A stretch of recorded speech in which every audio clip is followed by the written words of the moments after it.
పెళ్లి ప్రతిపాదనలో మోసాలు, విడాకులు, కేసులు, నేరాలు విపరీతంగా పెరుగుతున్న నేపథ్యంలో పిల్లలు పెళ్లి సంబంధాలు చూడటం, పెళ్లిళ్లు చేయడం పెద్ద సవాల్గా మారింది. తన మనసుకు నచ్చిన భాగస్వామిని తెచ్చుకోవడం అంటే మాటలు కాదు. అందులోనూ మ్యాట్రిమోనియల్ వెబ్సైట్స్ నుంచి ఇబ్బడి ముబ్బడిగా పుట్టుకొస్తున్న తరుణంలో అప్రమత్తత చాలా అవసరం.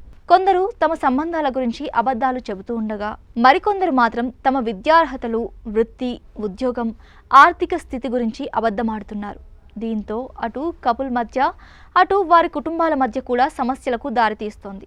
దీని మీదే ఎక్స్లో ఆసక్తికర చర్చ నడుస్తోంది. శాలరీ స్లిప్లు అడగడం, అవునో కాదో ధృవీకరించుకోవాలా వద్దా అనే ప్రశ్నపై చర్చ స్టార్ట్ అయింది. ప్రొఫైల్స్ వెరిఫికేషన్ పై నెటిజన్లు వివిధ అభిప్రాయాలను పంచుకుంటున్నారు. ప్రపంచంలో పుష్కలంగా మంచితనం ఉందని నమ్మినా వివాహం లాంటి కీలక అడుగు వేసేటప్పుడు మాత్రం ఖచ్చితంగా అన్ని విషయాలపై స్పష్టత తెచ్చుకోవాలి.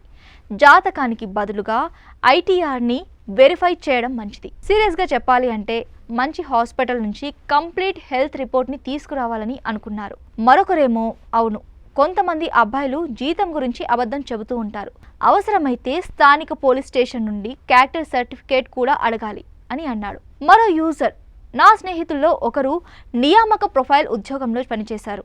ఆమె కొన్నిసార్లు మ్యాట్రిమోనియల్ సైట్లలో పేర్కొన్న ప్యాకేజ్లను క్రాస్ చెక్ చేసేది. దాదాపు అన్ని ఫేక్ ఇన్ఫర్మేషన్తో నిండి ఉన్నాయని, ప్యాకేజ్లు చాలా వరకు అబద్ధమని గుర్తించింది.